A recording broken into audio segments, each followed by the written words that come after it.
Good morning, ladies and gentlemen. It is Monday, December 23rd, and the markets are not looking too strong. Looking okay, not looking too strong.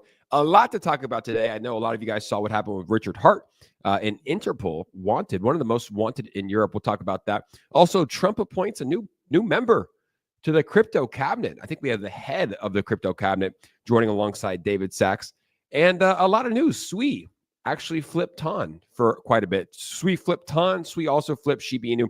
So we'll be covering all that and more. If you are just joining us, guys, welcome to the stream. Make sure you hit that like button. And let's bring in our co-host, Rodney Sorensen. Rodney, what's up? Dude, this lighting's fucking terrible, dude.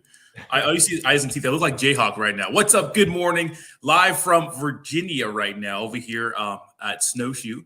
Did some snowboarding this weekend. But, dude, a lot has happened in the cryptocurrency space. Richard Hart, people are just ridiculous. We're going to go to the Richard Hart situation here because we have different, I guess, opposing views on this. Maybe not anymore. But, big Hart with the big news with the Hex community. Huge news with Donald Trump appointing a Chad as part of the crypto council. New, guy that's going to be managing AI. So, and the market's dumping. So, pretty terrible. Yeah, the Richard Hart stuff. I don't know if we have different views. I've always said that he's just a funny guy. He's hilarious. I think it's impressive that he convinced people to give him billions of dollars. I think he raised billions of dollars for Hex, and I thought that his marketing was hilarious. That's all I've ever said about him. But Richard Hart, I mean, look, obviously, I have no idea what he does with taxes. I have no idea what he does with his. Yeah. Where'd Roddy go? I'm right here. Oh, it pulled you out. Yeah.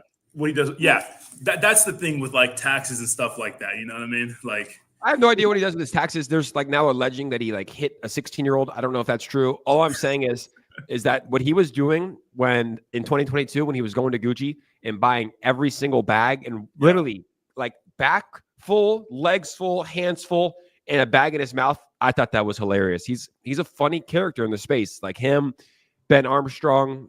We have a couple of them. One of them just passed away. That guy Nick. That used to do some wild shit, but who? God, who knows him? Nick, the guy that would do these like weird videos saying he's the richest man in the world. The guy you've seen him before. He has like fake teeth, tattoos. Oh, yeah. Okay, yeah. Yep, that guy. So we'll bring him up in just a second. But let's get into the cryptocurrency news, Mr. Rodney. $93,000 Bitcoin, 93,271. ETH is at 3,200. XRP is at 214. BNB below $200, Rodney, at $182. Yeah. USDC, though, still holding at $1, so at least not everything's dumping. Cardano, and that's a joke, guys, if you're new here. USDC is always pegged to $1. Cardano, 86 cents. Tron, 24 cents. Avalanche, $35.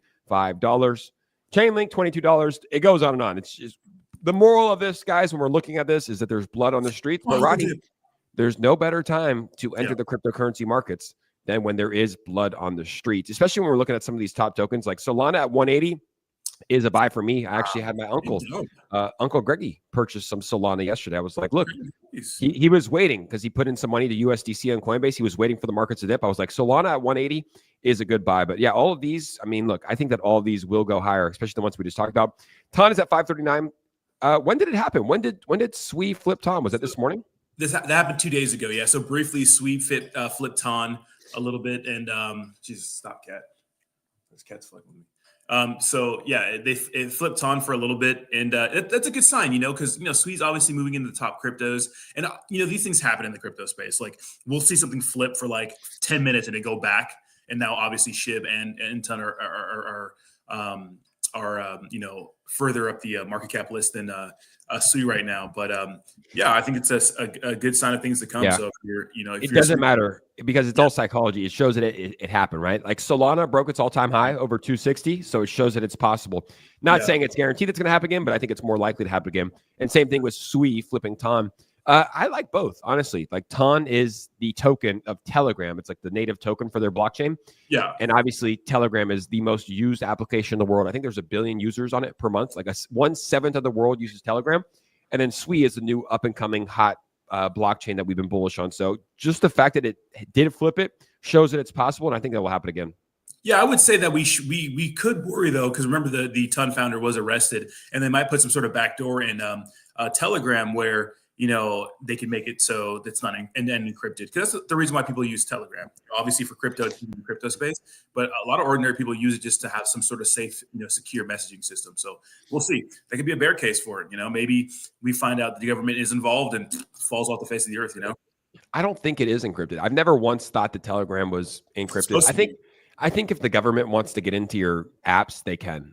Like if Mossad wants to get into your messaging apps, Mossad developed Pegasus, where all they need is your phone number and they can get access to everything in your phone. That's what happened with Jeff Bezos. That's how he got caught in those cheating allegations or whatever was going on. And he's still living though, right? That guy is living. And you know what? Talk about fake news, Rodney. There was a rumor that Jeff Bezos was having a $600 million wedding. The New York Post, all these different companies, newspapers and articles put out hit pieces on Jeff Bezos. Jeff Bezos came out and said, hey, this is all fake. I hope that they all the companies that wrote hit pieces will then apologize to me. Elon Musk comments and says, oh, you should definitely have a big party, man. It'd be fun. You should have a party. You should definitely have a party. Hit piece? That's crazy. It's like they put out hit pieces. And then they deleted it. But let him ball, baby. 600 mil wedding. I know it wasn't real, but let him ball, baby. That's why I like community notes, because they did correct that pretty quick. But let the man ball, dude. He's freaking Jeff Bezos, bro. I was looking at a picture of him, like in his his Amazon warehouse, or not, I'd say office, when he was first getting started, bro. Like just picture of Amazon painted on the wall, like messy computer, just grinding, bro. And that was when the company was like worth like millions of dollars. So yeah, he's been grinding, and you love to come up. I love it, dude. I love a billionaire like that. Like we have some fascinating billionaires in the world. Elon Musk building rockets, Tesla, kind of the president right now, right? Like he's fucking up there. He definitely has a lot of power with what goes on in America because of his influence. That's why I think Paul will run and also win. But even Jeff Bezos, like a giga nerd, wasn't a giga chat at all. A giga nerd dating Mackenzie Bezos, who took half of his fortune and gave it all to charity, which is, it's good and bad, but now he's dating a baddie, about to get married. Good for Jeff Bezos. Absolutely shredded. You see him dancing with two baddies at a party this weekend while Bitcoin was crashing? It's fucking Jeff Bezos, bro. TRT'd out.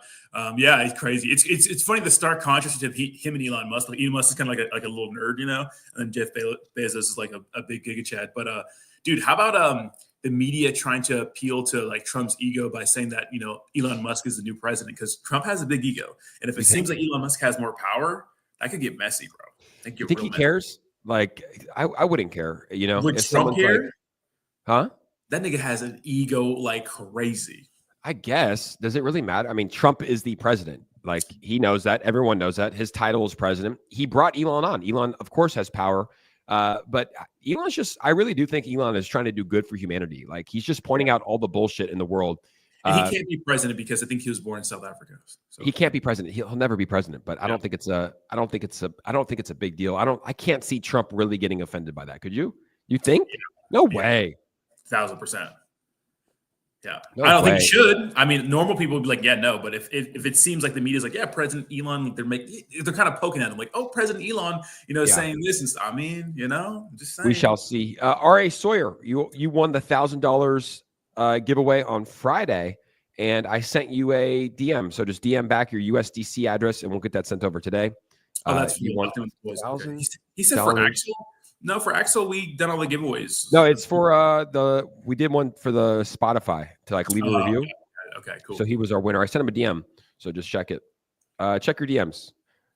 Or DM me again right now just to see. But I did send you a message on Friday. Yeah. So R.A. Sawyer. Okay, so that is the cryptocurrency prices. Let's get into the meme coins right now. I would imagine they're taking a hit as well. Shiba Inu, $12 billion market cap. Pepe, $7.3 billion. Bonk is at $2.3 billion. Dog with Hat at $1.85 billion for me personally is a buy. How about Pudgy Penguins? Still holding up strong. Oh, yeah. Makes at a $1.6 billion market cap. Floki at 1.5. Bread on Base at a $1.2 billion. Mogcoin, $830 million. Peanut the Squirrel, $690 million. Meme coins are taking a hit. Bleeding, yeah. SPX, $618 million. Turbo, $529. GigaChad, $432 million. The first Nero on Ethereum, down to $400 million, Roddy. This was up to a $1.7 billion market cap. And that was some rumors with Own the Doge. Own the Doge actually came out and purchased the IP from Kabosu's mom. So a lot of the Neros took a hit after that. Snack still holding up strong, $437 million. Mudang, $263 million. Apu, down below $200 million. Punky at $179 million. Just a Chill Guy is at $172 million market cap. And Lofi, Up there, Rodney, at 132 million, still the number one meme coin on the sweet chain. Yeah, meme coins, like we always talk about, explosive on the way up, volatile on the way down. It's part of the game. But like we always say, it's a good opportunity to get into some meme coins you maybe missed the top of, and it's the crazy like psychology of the market. It's just nuts, right? You see these massive green candles, everybody like this meme coin hysteria, crypto hysteria, everybody wants to buy, but like literally this could be a golden opportunity to get in on your favorite project at a cheap price. And R.A. Sawyer, I went ahead and DM'd you, send me your ETH address, we'll go ahead and handle it, buddy.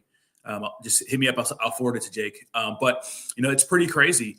And it's going to scare a lot of people out of the market, but this is what washes out. This is what gets the weak hands out, right? The paper hands out. And just as a reminder, like we always mention, like we're not financial advisors. We're just two guys on the internet. But some of the things that we've seen is like a lot of people will like put in money to the crypto markets that they need for everyday things like bills or, rent or something like that. And what that does is, you're expecting the 2x it to 10x it in a short amount of time.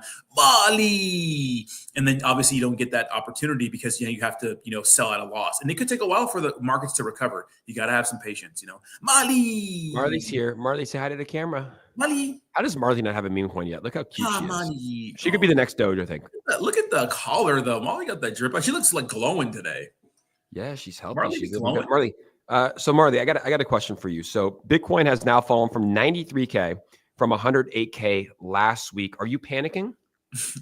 Does she look like she's panicking? She's diamond handing that shit. Yeah. Bye. Next question. Yeah. Exactly. So let's get into the big news. So over the weekend, we saw that Richard Hart is now wanted by Interpol as one of the most wanted fugitives. But apparently, what I saw from some of the people in the Hex community, this is old. This was released in September, and it's now just getting into crypto Twitter.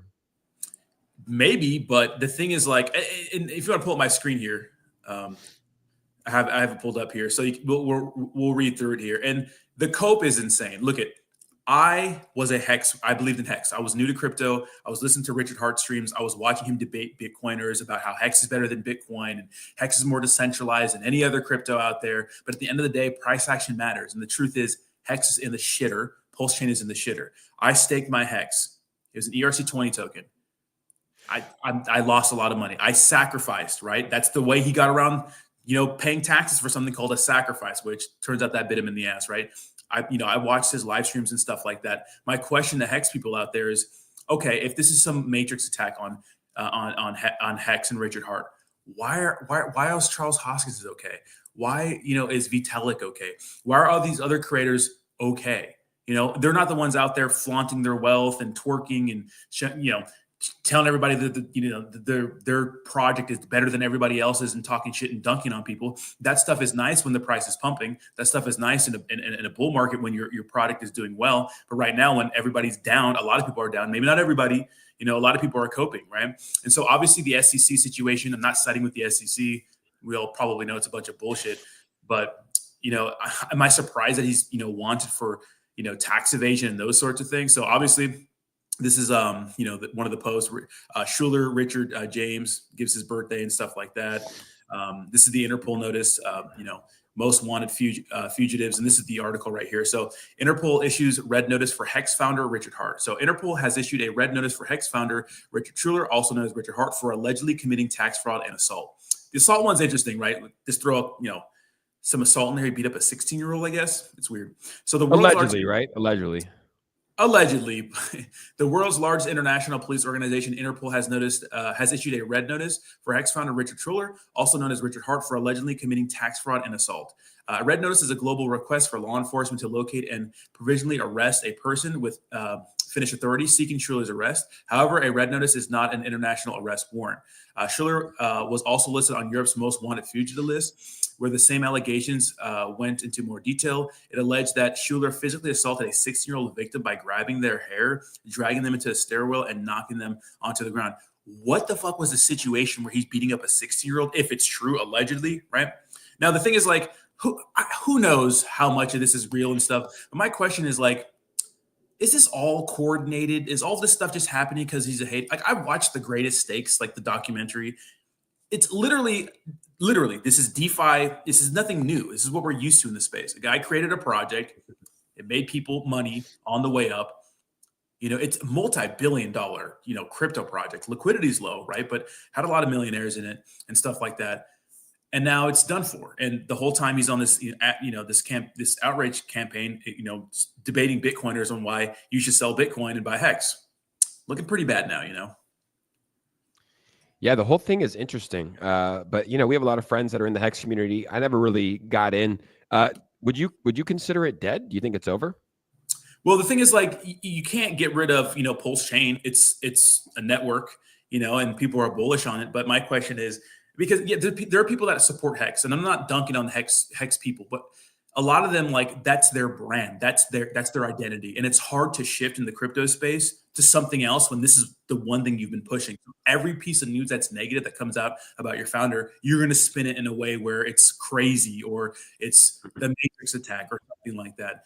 But my question to them is like, okay, well, what about Sui? What about Solana? What about every other place you can get meme coins and stuff? Yeah. So Hex, the crypto is probably the ERC20 token, man, but Pulse Chain is going to live on forever and probably have more bullish products on there. But the thing is, like, there's better opportunities elsewhere, in my opinion. Yeah, here's a look at the Hex chart, currently trading at 0.004, with the all-time high being over 40 cents, 47 cents. Roddy, it's less than a penny. Yeah, I mean, it's not even half of a penny right now, and it was trading at 50 cents. Look at this chart. I think it's down over 99% since its all-time high. Yeah, it's like my thing is, like, we're talking crap about Bitcoin and how Ethereum's too centralized. It's like, well, look at their charts compared to Hex. What's the outcome? They're winning. Whatever your excuse is for that, it's more decentralized. No one gives a shit. And here's a look at Pulse Chain as well.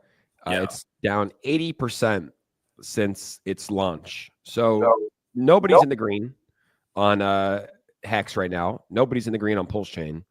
And it's just crazy because, Richard Hart, like I said, you're like, we might have differing opinions on Richard Hart. I always just thought he was funny. A lot of the stuff that came out of his mouth, though, ended up being true. He was one of the first people to call it Celsius. He was one of the first people to call it FTX. He's always preaching, not your keys, not your crypto, right? He's always preaching a good message. But obviously, whenever you see someone on the internet, you don't know what they're doing with their taxes. But it is interesting. So that came out 3 months ago. Why do you think it's just now reaching crypto Twitter? I mean, to be honest, he's not as popping as he was anymore, I suppose. I mean, he posted about the situation saying it feels good to be wanted. And then he brings up how he donated $27 million to charity. It's like, dude, stop. I donated. It's like, if you just look at his entire story of him and his interviews and stuff in hindsight, it's pretty bad. And look at, I was bought in, I was new to crypto, and he's a smart guy. He speaks well. He's rich. Cool. I want to be rich too. All those sorts of things. He's dunking on Bitcoiners, which, think about it, doesn't really make any sense now. But yeah, I don't know why who cares, right? It should have been a story then, maybe not, because the market was pumping. Maybe the market's dumping, so it's more interesting news. But to me, it's just like it's same old story in DeFi, in my opinion. It is crazy. Well, for the sake of Hex holders, hopefully it makes a comeback. I know a lot of people have stake. How long was the staking process? Can you unstake?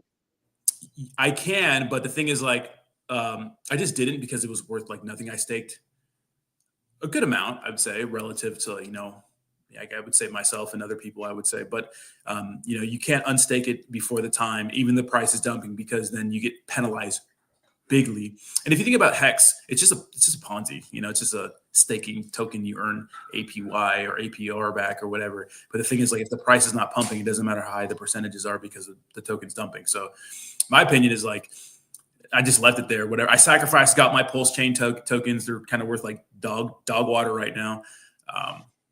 But it is what it is. A lot of people support Hex and stuff, but it's a cult more than anything. It's like a big, strong meme coin, I would say. The cult vibes, not a meme coin, but I'm saying it's a cult. It's a passionate community for sure. Those guys love Richard Hart. They support Richard Hart. Where do you think he is? Where do you think he's located? Does anyone know his whereabouts?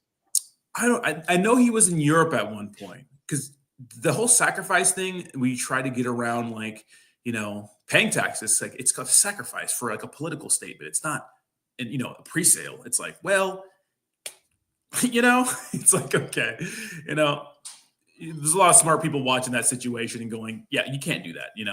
I don't know, but I know he was in some sort of European country before. I watched the Greatest Stakes, about half of it. and people were just pretty much like, "Oh my God, he's a god," kind of deal, because that's how people see him, right? Like as a god, like a deity, which is par for the course in the crypto space, especially meme coin space.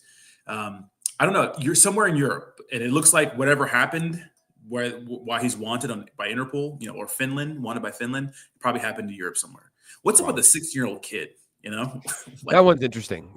And it sounds like a boy, because I feel like they would have put threw a 16-year-old girl down the stairs. So I think it's a boy, but who knows if that's true, man? Who knows? I mean, who knows if that's true? You just never know these days, man. Whenever something comes out, I'm always skeptical. Whenever an article comes out on the news, I'm always skeptical first until there's evidence and someone in court that's actually suing him, But yeah, I mean, we don't know. I don't know the guy. I just, from what I've seen, I don't really see him as aggressive at all and throwing someone down the stairs. I can see it happening. For real? Yeah, he's kind of like a fuck dude. You know what I mean? Like he's like, this is the world's most expensive diamond. You broke bitches don't know anything about that. All the while his charts just fucking dumping and taking his shit. Everybody's like, hey, what about my crypto? I thought it was so funny, because it's not funny. Not funny because people were losing, but dude, Hex was down 97% and he was going to Louis Vuitton, Gucci. Yeah. Remember the SEC case? They said he bought hundreds of millions of dollars in items and designer stuff, maybe 30 million. Yeah.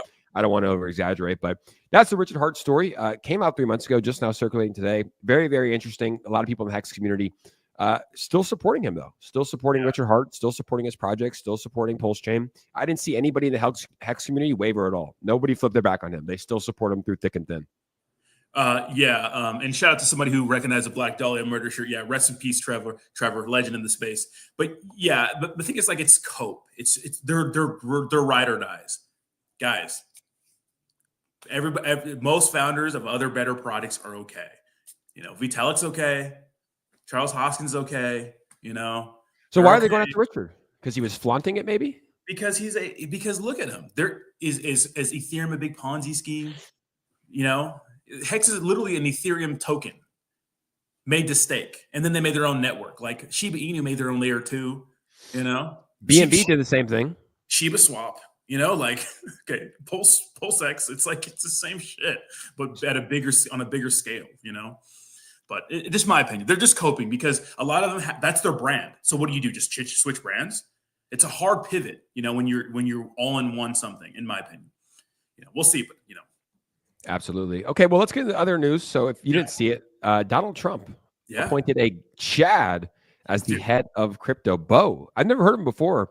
Young kid, went to Yale. He's a lawyer, and now he's running crypto in the United States of America, which is a pretty big job. A lot of pressure on him, but he's bullish on crypto. I think he's going to be doing it alongside David Sachs. Do you have the article there for Bo Hines? Yeah, I got it right here. So Bo Hines, guys. Now I was scrolling through his X page, and I can't see anything crypto related, but I think this may be his real big first test in the government. And he's been super pro-Trump. He's on the Trump train. And these are 2 picks Trump recently made. So he says, "Thank you, Mr. President. It will be the honor of a lifetime to serve in your next administration. Thank you for everything you have done and continue to do for our country. I am thrilled to work alongside brilliant David Sachs to ensure this industry will thrive and remain a cornerstone of our nation's technological advancement. God bless the USA." So Donald Trump says, additionally, and I'll get to the first part of this. Additionally, Bo Hines will be the executive director of the Presidential Council of Advisors for Digital Assets. So the Crypto Council, right? A new advisory group composed of luminaries from the crypto industry and chaired by our crypto czar, David Sachs. Bo is a graduate of Yale University and Wake Forest University Law School. In his role, Bo will work with David Foster will work with David to foster innovation and growth in the digital asset space while ensuring the industry leaders have the resources they need to succeed. Together, they will create an environment where this industry can flourish and remain the cornerstone of our nation's technological advancement.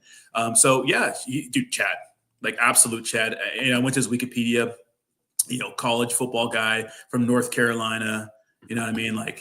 This is the kind of guy you want to get behind. You know what I mean? So talks about his early life and education. Young, bro. He's younger than me. Yeah, born in 95, bro. 95. That's crazy. Yeah, college football player, North Carolina. He played college football for NC State, Wolfpack, and the Yale Bulldogs. I think he separated his shoulder, and that's when he started getting into politics. But he played as a wide receiver. Again, born in Charlotte, North Carolina. So country guy, you know what I mean? So his politics. So in January 2021, Hines announced that he would run as a Republican for the United States House of Representatives in North Carolina's 5th congressional district. So that's pretty much his start in the government. And if you look at his X page, super pro, Trump guy. I see nothing about digital assets. Weird. I scoured it. Smart though, lawyer. Yeah. So you kind of need that. But I mean, like, here's my question: like, when did he get into cryptocurrency? How much crypto does he own? Right? Like, those are all things you would love to see. At least like one tweet about Solana or Ethereum. Well, good. I was like, did he promote any meme coins? What meme coins did he promote? Because that's just. Can we find out which? Can we find out what type of law he studied? I think that'd be important, because it's like, if he studied something in like digital asset frameworks, or he has some like degree in that, it makes a lot of sense. But I don't know if it's a thing yet. Is it? Yeah, it's just it is kind of shocking to me that he got this job, to be completely honest with you. Maybe he just knows a lot about it in his spare time. Maybe we just don't know how deep he is in the crypto. I mean, he's a young guy, so he's probably like in with the times with crypto. For sure. I like it. Chad, 29, younger than me. That's surprising that Trump, first off, even knows who he is. Second off, appoints him to run crypto with David Sachs. Yeah, big Trump supporter. I mean, look at his X page, huge. And this is another appointment for AI. So Sriram Krishnan. So he's going to be. So he says it right here. I'm honored to be able to serve our country and ensure continued American leadership in AI, working closely with David Sachs. So pretty much those are the two appointments, and AI, man, and digital assets are like the two big things that we have to become like the leader.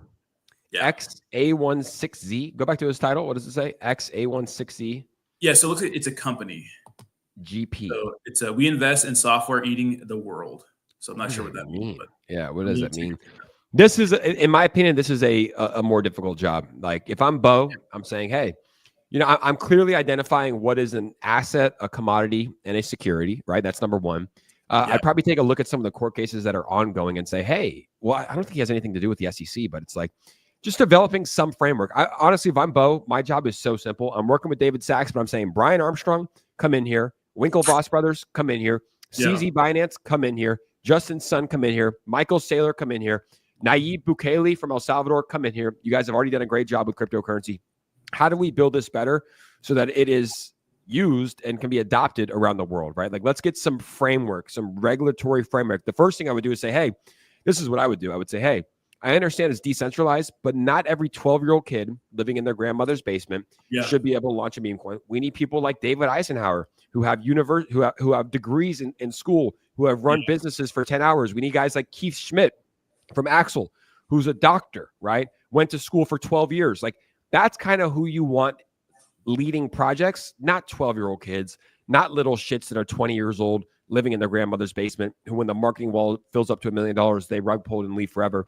I think that there does need to be some like, dude, I can't right now, Rodney, like, we both have companies, right? Business, We have companies in America, right? We both have companies. We own businesses.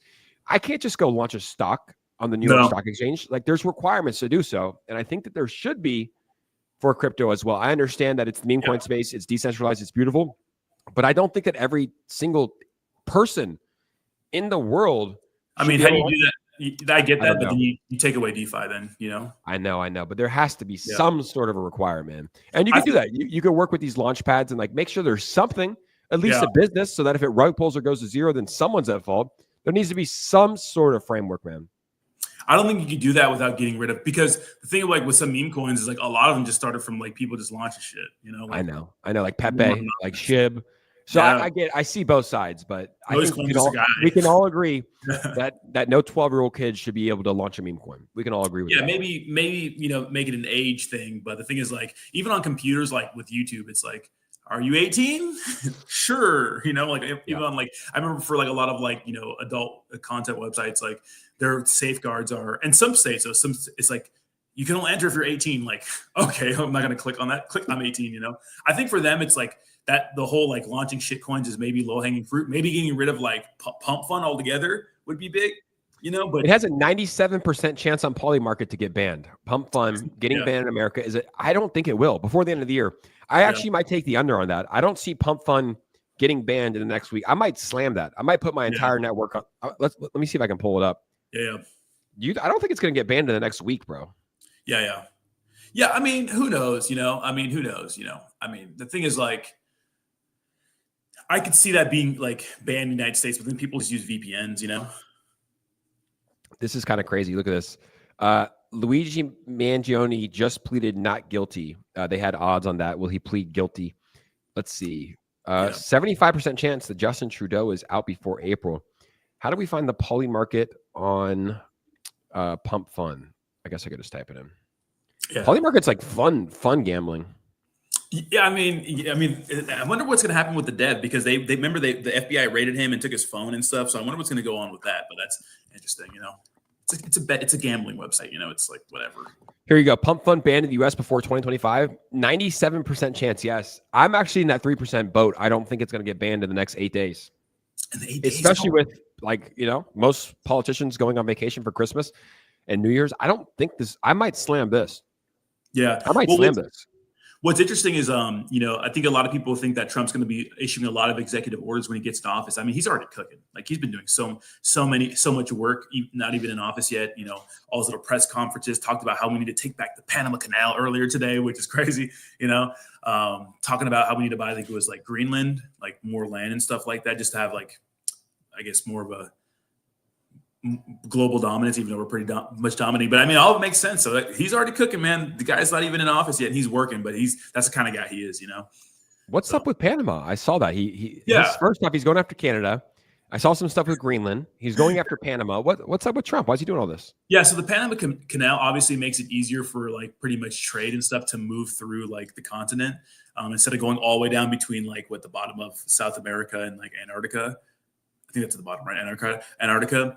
But I guess, like, back in the day, I guess I forgot which president it was. They sold it, or we didn't really use it, but that wasn't their intention, because right now what's happening is that I guess China's involved, like, using that pretty much, and that's obviously an issue if, like, China runs that whole situation. You know what I mean? Yeah. Dude, politics is so crazy.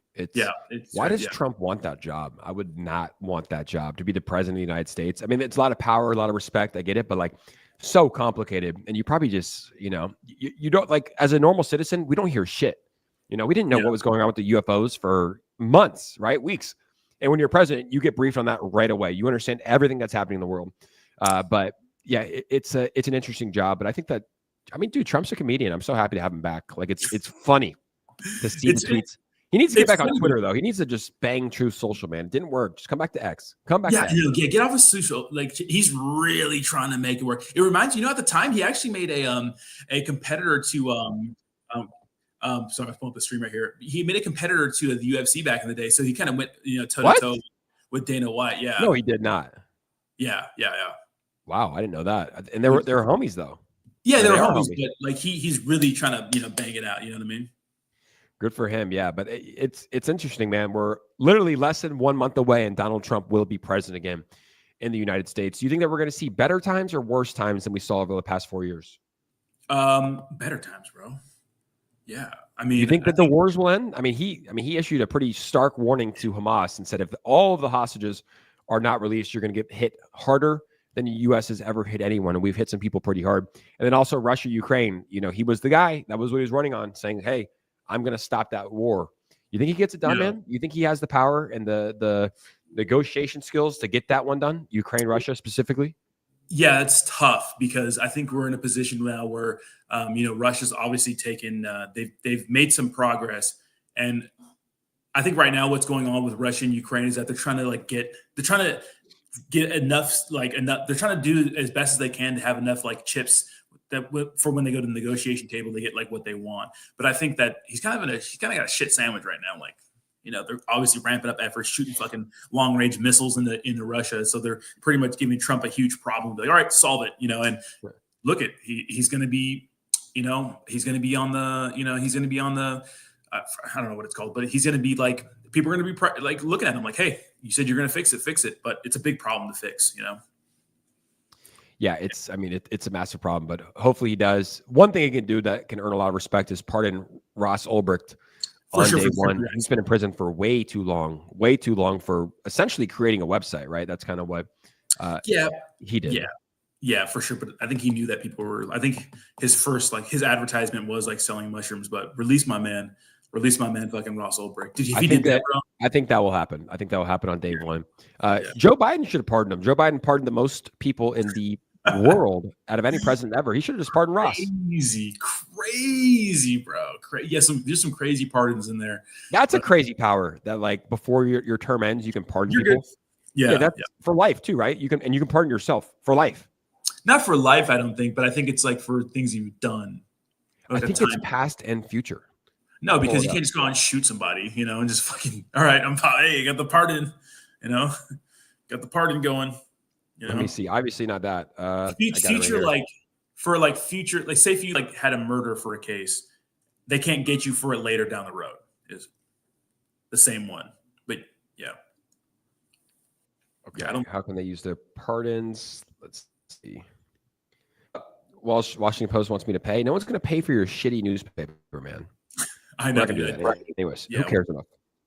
Yeah. I think it's like for the same offense. Say, for example, like, pardon Ronnie's ex-barber, man. Fuck you.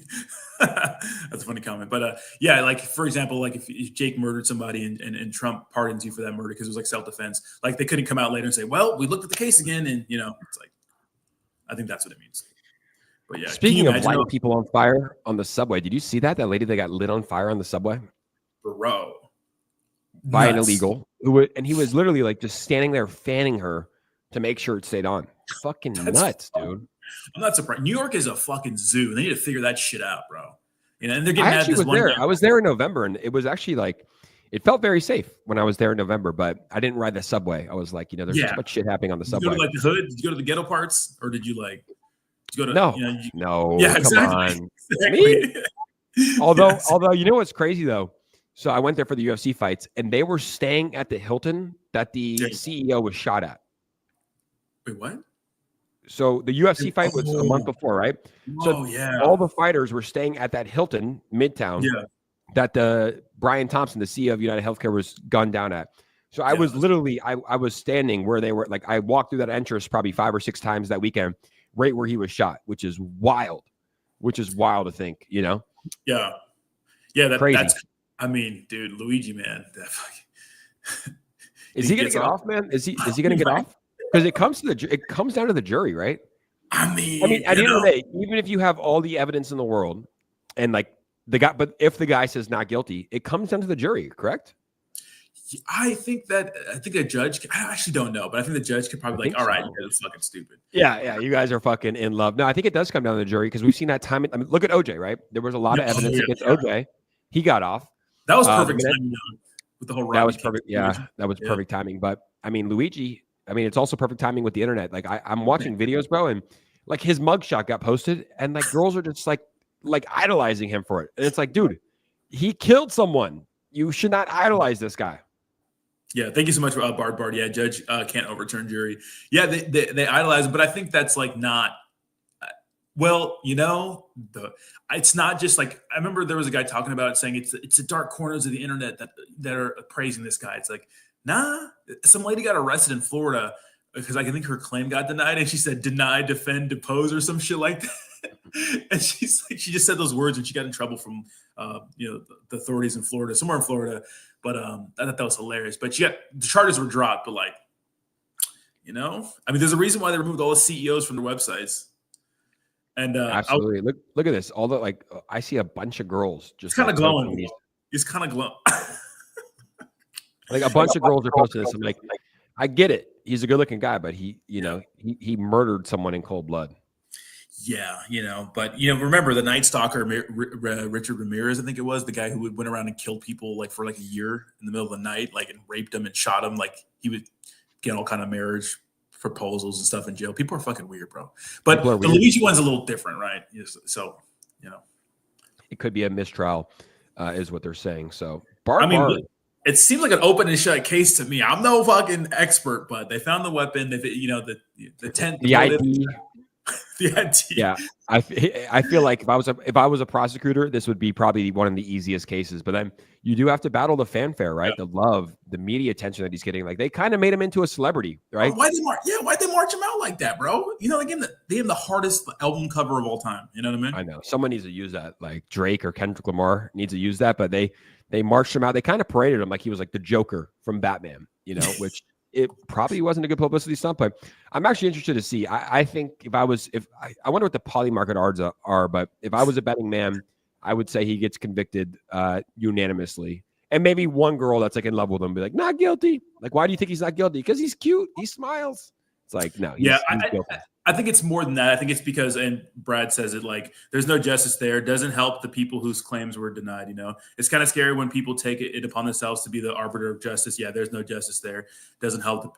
And, you know, I think Agreed. that, but what it did though, is it did what it was intended to do. You know? Yeah. Yeah, he probably didn't think he was going to get off, but I mean, he might have thought he was going to get away with it. But I think what he was trying to do was send a message. And the message people are talking about it now. You know, a lot of people are coming out about their healthcare issues and how corrupt the system is. So that'll be interesting. The P. Diddy one will be interesting as well to see what happens with P. Diddy and if they ever release, if they ever release those files, the P. Diddy files, the list. I mean, the whole entire music industry could crumble down because a lot of people, LeBron James included, have went to those parties. Yeah, ain't no party like a Diddy party. What do you mean by that? Yeah. What do you mean by that, LeBron? What do you mean, LeBron? What do you mean they're party like a Diddy party? You know, I mean, they said there was the parties and like the party after. Jake, would you go to a Diddy party for sure? Right? For sure. Yeah. Yeah. I mean, not like the baby oil and getting drugged, but like if P. Diddy 2 years ago, before any of this came out, said, "Hey, I'm having a party for New Year's. Do you want to come?" Everyone would say yes, right? Because no one knew what was going on. Obviously, now the circumstances have come out. Would you say yes or no? Fuck no. No. I would not, dude. I would bring this right here. I would bring this with some 1942 in it, and I would just be like this when I sip at a P. Diddy party right here, just a little bit. You're right. Put it on. Cover it up. Put it on. Put a lock on it. Cover, dude. But yeah, I mean, like so many friends: Kim Kardashian, Jay-Z, LeBron, probably Jason Derulo. Was Jason Derulo there?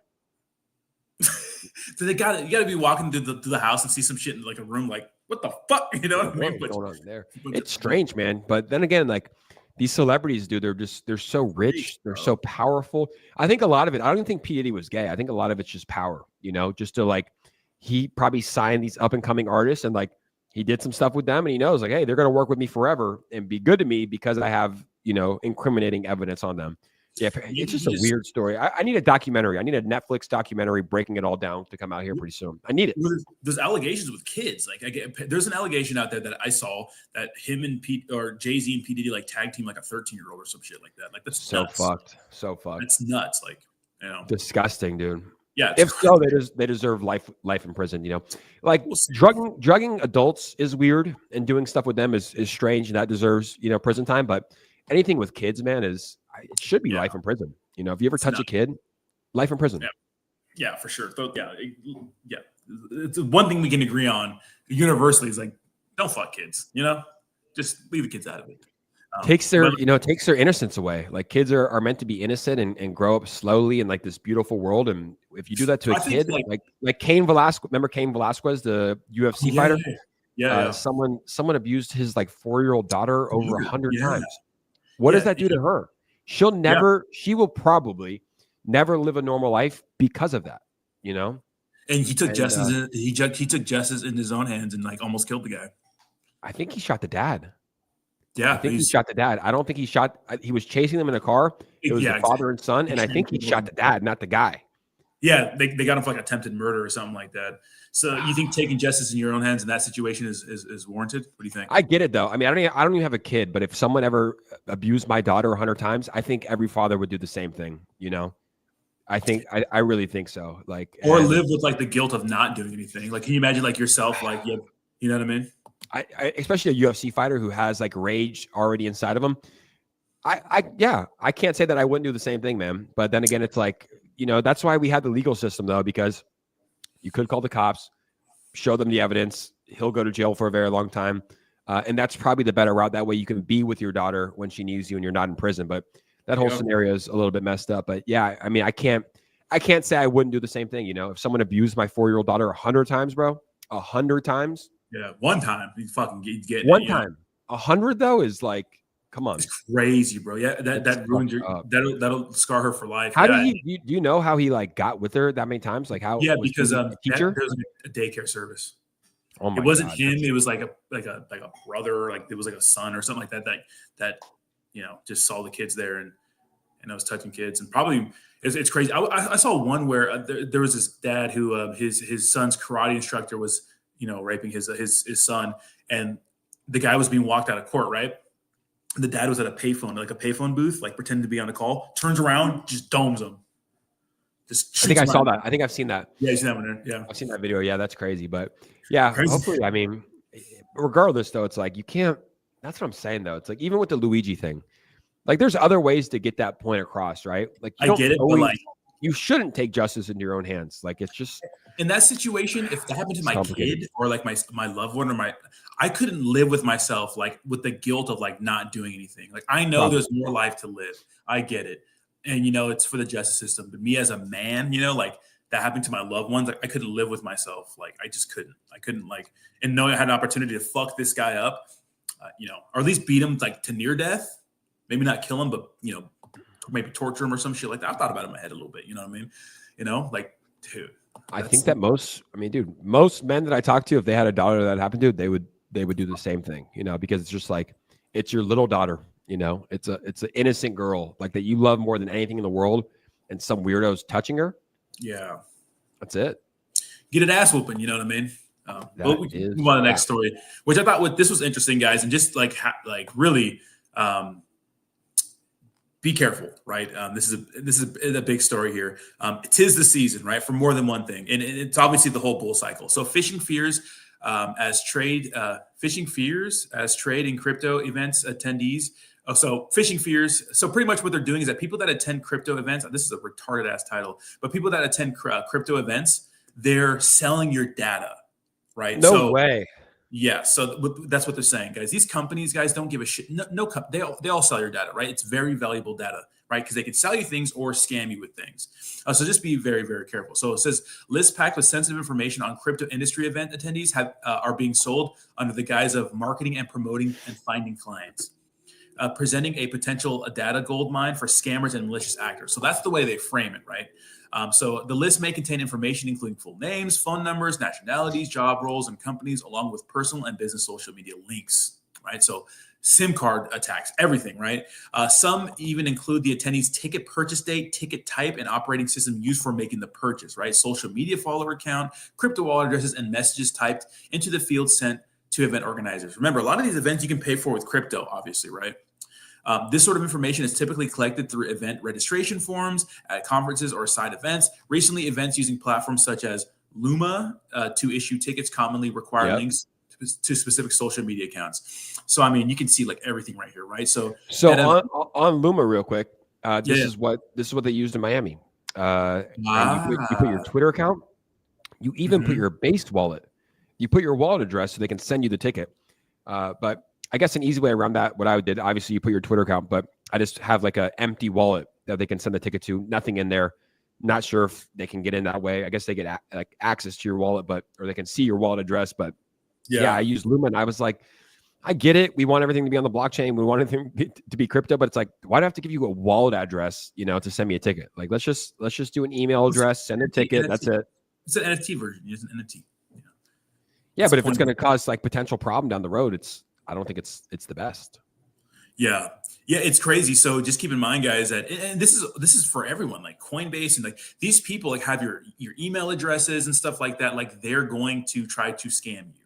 And the thing about these scammers these days too is like they're not even like obvious. What I mean by that is like they're American descent. Like they sound like legit customer service people over the phone.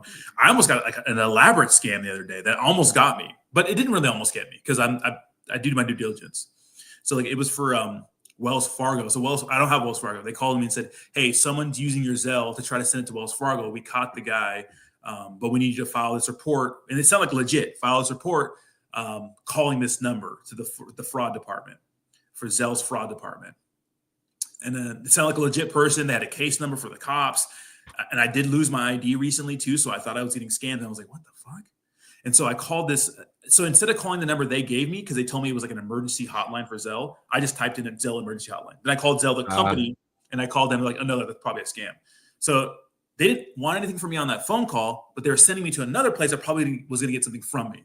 So it's crazy elaborate, Yeah, something like that happened to my family member where it was like a PayPal scam. And they said, hey, someone used your Chase Bank to send X amount of money to PayPal, and they purchased Bitcoin with it.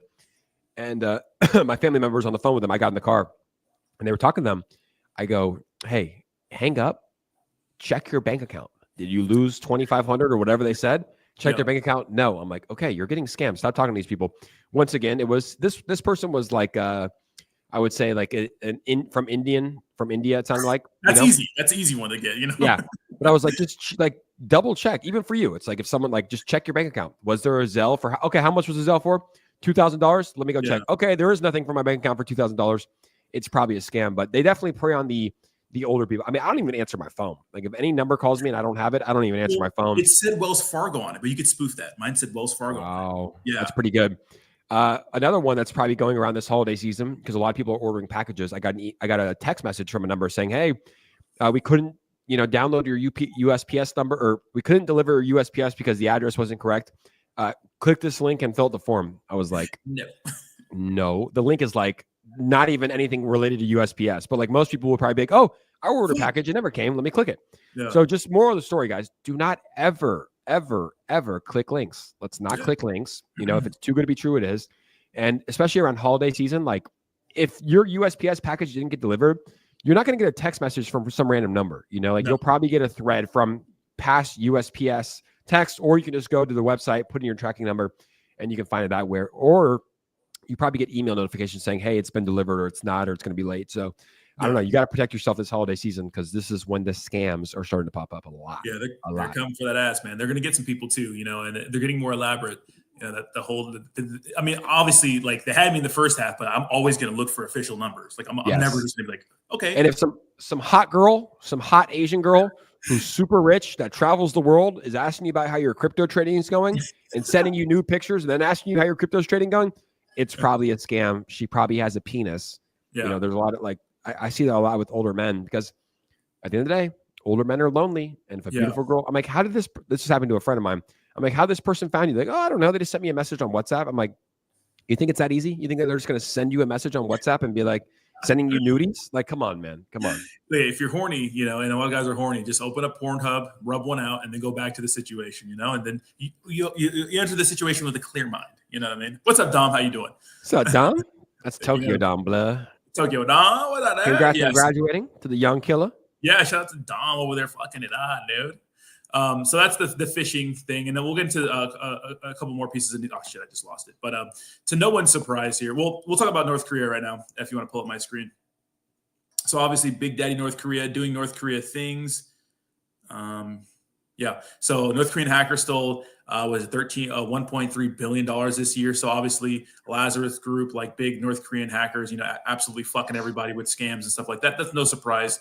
And to no one else's surprise, if we go to Watcher Guru here, we can see that Michael Saylor, Jake, actually bought the dip and not the top this time. So MicroStrategy, not Michael Saylor, right? Buys another 5,200 Bitcoin for $500 million. Yeah, exactly. I wish I had that money, man. Right, imagine just being able to put 561 million into Bitcoin at the top. Like he was buying Bitcoin at $1,000. Yeah, he's just able to do it.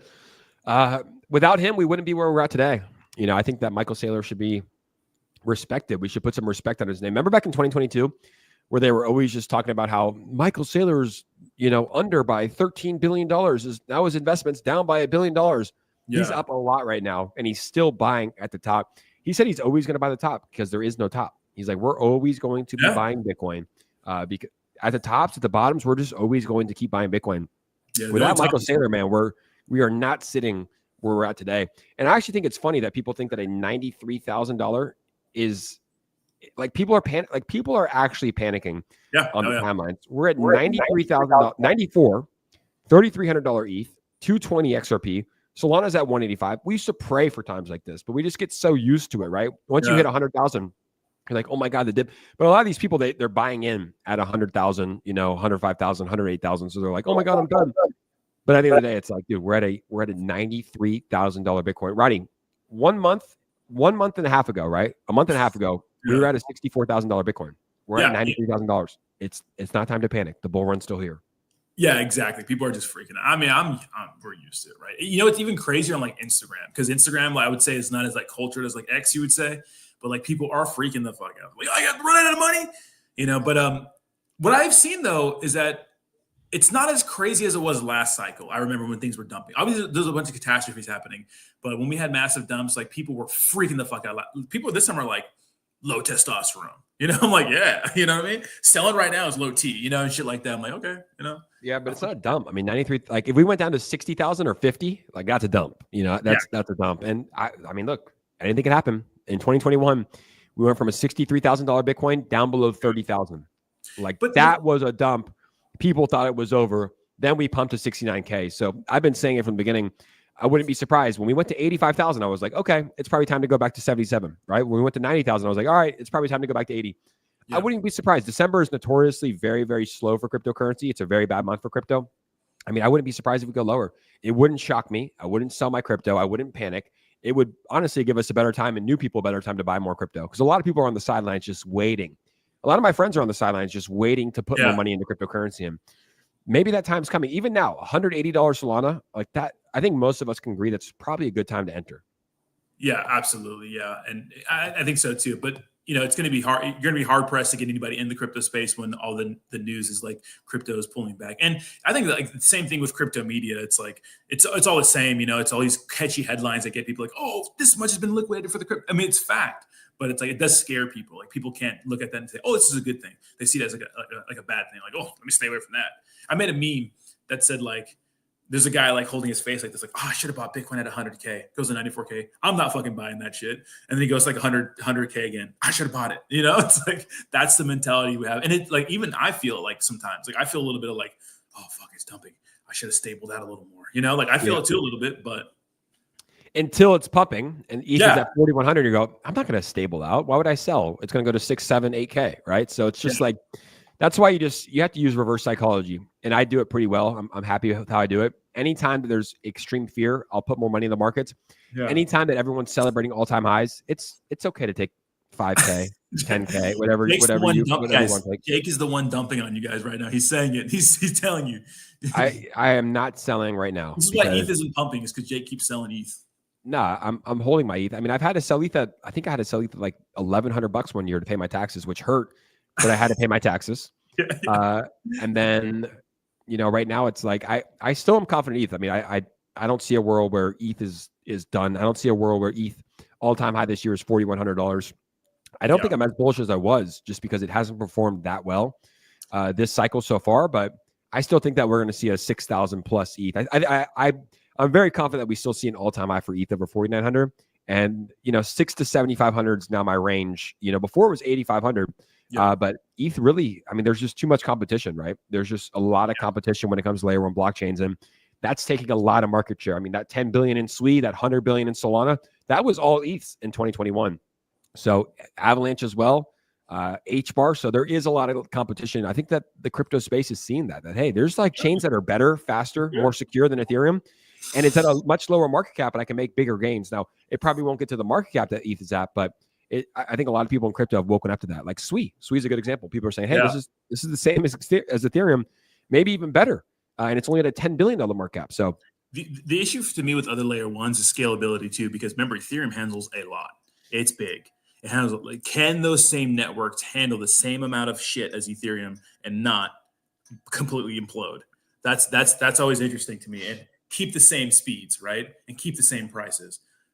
Theoretically, yeah, but we're going to see, We shall see. SWI at the top of our list. Let's go ahead and pull this up one more time. Let's see where SWI's at. Big SWI heads.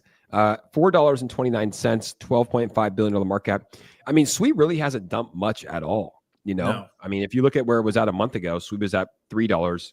Even in November, though, right? At the beginning of September, it was at under $1, and it pumped all the way up near $5. I think it was $4.70. So still holding strong, $4.28, $12.52 billion on the market cap. You've made some pretty bullish predictions for SWI, very, very bullish predictions, but you think it could be a $100 billion plus market cap token, right? For sure. Yeah, I definitely think so.